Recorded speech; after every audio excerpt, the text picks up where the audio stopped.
Hi friends, welcome to our channel. Telugu Bigg Boss season 7లో one of the strongest contestant, best contestant, అలానే lady ఫైటర్గా పేరు తెచ్చుకున్న ప్రియాంక జైన్ రీసెంట్గా వచ్చిన ఇన్స్టాగ్రామ్ ద్వారా తనైతే ఒక లైవ్ అయితే వచ్చిందనమాట. ఆ లైవ్లో కొంతమంది అభిమానులు ప్రియాంక జైన్ అలానే శివకుమార్ మీ ఇద్దరికి పెళ్ళి ఎప్పుడు అని అడిగారనమాట.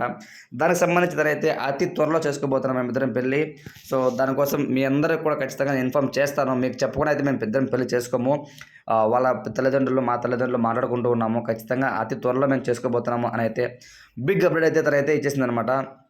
ఇంకోటి ఏంటంటే, మీరు శివకుమార్కి ఎన్నాళ్ళ నుంచి పరిచయం అంటే మేము చాలా సంవత్సరాల నుంచి పరిచయము. సీరియల్స్ వచ్చినప్పటి నుంచి చూస్తున్నాను తనని. చాలా మంచి అబ్బాయి. ఎవరిని కూడా ఎదుటి పర్సన్ డిస్కంఫర్ట్గా ఫీల్ అయ్యే విధంగా అతను చేయడు. తన మాట తీరు చాలా బాగా ఉంటుంది అని చెప్పడం జరిగిందనమాట.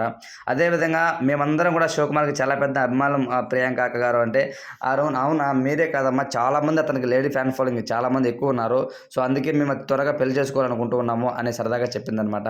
సో అతనికి హాయ్ చెప్పండి అని అంటే అతను ఇక్కడ లేడు, ఎక్కడ బయట ఉన్నాడు. ఖచ్చితంగా నా లైవ్ కూడా తను చూస్తూ ఉంటాడు, నాది నాకు తెలుసు అని కూడా చెప్పిందనమాట.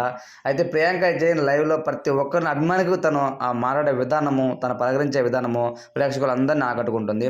ఎవరైనా చూడని వాళ్ళంటే తప్పకుండా తన ఇన్స్టాగ్రామ్లోకి వెళ్ళి ఆమె లైవ్ చూడండి, మీకు అర్థమవుతుంది.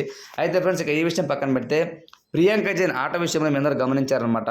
100కి 100% ఇచ్చుకుంటూ తన యొక్క ఏ గేమ్లో కూడా గివప్ ఇవ్వకోకుండా చాలా బాగా గేమ్ ఆడింది. అలానే తను తీసుకున్న స్టాండ్స్ కూడా చాలా బాగున్నాయి. కానీ కొంతవరకు గ్రూప్ గేమ్ ఆడింది. అయినా సరే తన ఫ్రెండ్స్ వల్ల ప్రియాంక జైన్ కూడా బ్యాడ్ అయిందే తప్ప ఆ పాప కానీ ఎప్పుడు కూడా ఒక్కరితో కానీ తను తప్పు చేసింది లేదు. అంటే తప్పు అంటే like game wise. So foul games కూడా పెద్దగా తిని ఆడలేదనమాట. అంటే ఫౌల్ గేమ్స్ వాళ్ళు ఆడే విధంగా ఎంఐని చేశారు తప్ప తిని ఫౌల్ గేమ్స్ ఎప్పుడు స్టార్ట్ చేయలేదు. శోభా శెట్టి కానివ్వచ్చు, అమర్దీప్ చౌదరి కానివ్వచ్చు, వాళ్ళిద్దరి వల్ల ఎక్కువగా ప్రియాంక జైన్ కూడా బ్యాడ్ అయిందే కానీ లేకుండా ఖచ్చితంగా తిను టాప్ 2 కానీ టాప్ 3 కానీ ఖచ్చితంగా ఉండే కండిషన్ ప్రియాంక జైన్. అంత స్ట్రాంగెస్ట్ గర్ల్ అనమాట. సో తను లైవ్ కూడా నాకైతే చాలా బాగా నచ్చింది ఫ్రెండ్స్. మీరు ఎవరైనా చూడని వాళ్ళంటే తప్పకుండా ఆ లైవ్ చూస్తారని కోరుకుంటున్నాను. అలానే నా వీడియో నచ్చితే మీకు లైక్ చేయండి, షేర్ చేయండి, సబ్స్క్రైబ్ చేయండి. Thanks for watching.